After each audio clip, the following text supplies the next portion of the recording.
What's going on, guys? It's currently Sunday afternoon, about to get a leg workout later on, which I'm going to take you guys through. I did mention in my last video that I had a big dunk session, but knees felt a little bit sore and had a little bit of stiffness, things like that, so I thought I'd leave it for a day, which I feel 100%.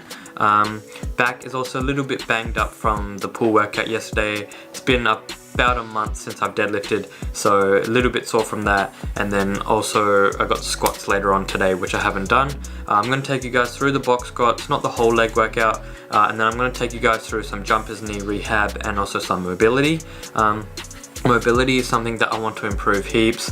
One small goal of mine is to be able to do a single leg squat. I think that I have the strength for it, just not the mobility, so I really want to improve that and things like that. But one thing I really want to talk about in this video is a few characteristics and just the sort of the ideal body type that you probably want as a dunker. And one thing that I think is really important is having good strength to body weight ratios. And what that really means is you can lift a lot of weight in accordance to your body weight, and that just means you're really strong, and then you're able to produce a lot of force because you have such a good ratio between your body weight and your strength. And that alone doesn't necessarily result in a high vertical, because you need to convert that into power, but it is a prerequisite, and you do need strength to optimize your vertical jump. The next thing that I really recommend is making sure that you're really mobile, really flexible, and really agile. Someone I really think of when I think of the ideal dunker is Spider-Man. He's got that flexibility, he's really agile, and he's really mobile. He's not really stiff at all, and that's sort of what you want it to be as a dunker. You want to have those qualities and not be stiff at all. If you are stiff as a dunker, your body's just going to lock up, and you really need that flexibility and mobility as a dunker, not only for jumping high but also for doing certain dunks. So I think that's super important, and I think it's highly underrated, and that sort of comes just from consistent stretching, consistent foam rolling, doing mobility work, things like that, making sure that your body is always in optimal condition. It's not tight and stiff from a previous workout or anything like that, and that it's always loose. The third and final thing is just being lean. Obviously you don't want to be too lean, maybe below 10% body fat, because you'll be low on energy and things like that, but there is an optimal range, maybe anywhere from around 12 to 15-16% body fat is a good body fat percentage to be around for a dunker, just because you're able to have as limited excessive fat as possible. If you have too much excessive fat, then you're just gonna hinder your vertical jump, because you're taking something upwards with you that's not really helping your vertical jump, and it's actually hindering it as well. So just trying to be lean is super important. That's gonna come into the sort of the first rule of having good strength to body weight ratios. You want to keep that body weight nice and low and really be light, but at the same time be strong. So that's all I wanted to say. Just have those few qualities that I personally try to have, and I think are important if you want to really maximize your vertical jump and get into dunking and things like that. I'm going to take you through my box squats now. Next clip. Hope you guys enjoy. Peace.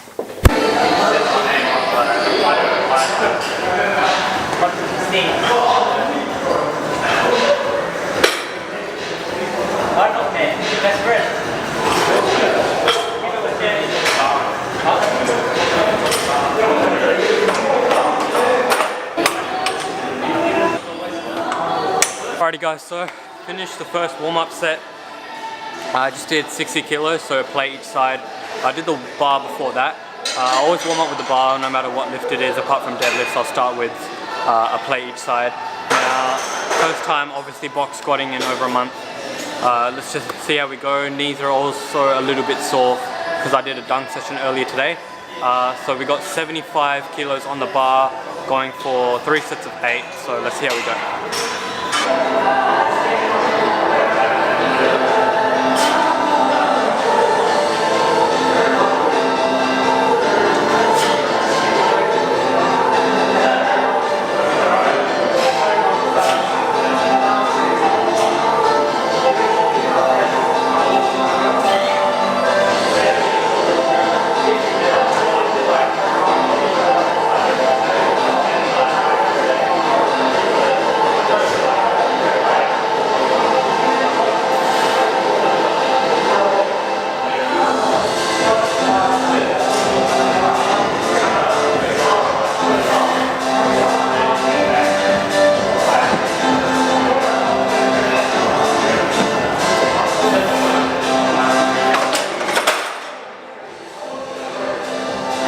So that did not feel how I wanted it to.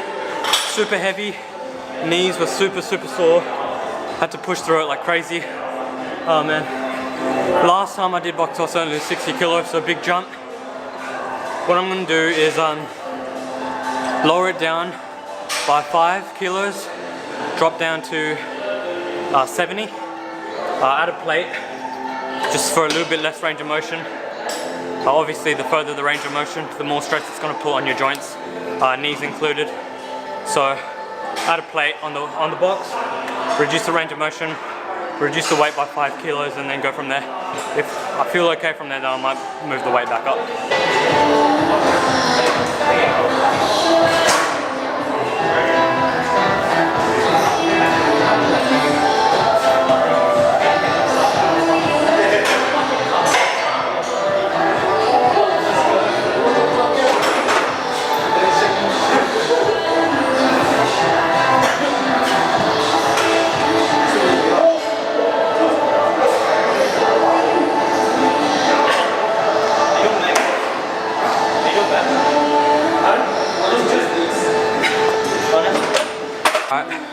Much better.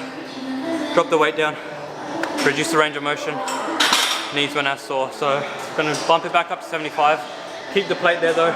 I didn't set it properly. My butt was coming off it, so I reset it. Last set. Let's go. Before we get into the last set, one thing I sort of realized with box squats, which helped me, which I see a lot of people make the same mistake over and over again, is keeping tension the whole time.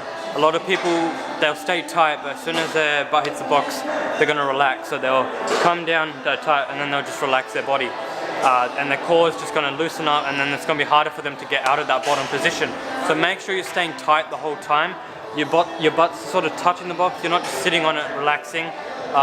You're just getting your whole butt on it, but you're not relaxing and you're exploding up. And that's really gonna be the best way to do it. And also, box squats are very hip and glute dominant, so that's what they work, as long as you do it properly. But yeah, that's one thing that I've sort of seen, which a lot of people make as a mistake. Yeah, last set.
Alrighty folks, that is the video. Hope you guys enjoyed, hope you guys learned something. To finish off the workout, I didn't record the whole workout, just wanted to keep the focus on the box squats, and this video is already quite long. So to finish off the workout, I did some lunges, then I did some pistol squats with some band assistance, because the goal of mine is to be able to pistol squat without any assistance at all. So that helps with that, and it also helps with some knee rehab. Then I did some isolation stuff, so my hamstring curls and my leg extension. So that's about it. About to cool down now, and then I just did my mobility and some rehab for my knee. But yeah, hope you guys enjoyed. Make sure to like, subscribe if you haven't already, smash that subscribe button. A lot more videos coming soon, and I'll see y'all in the next video. Peace.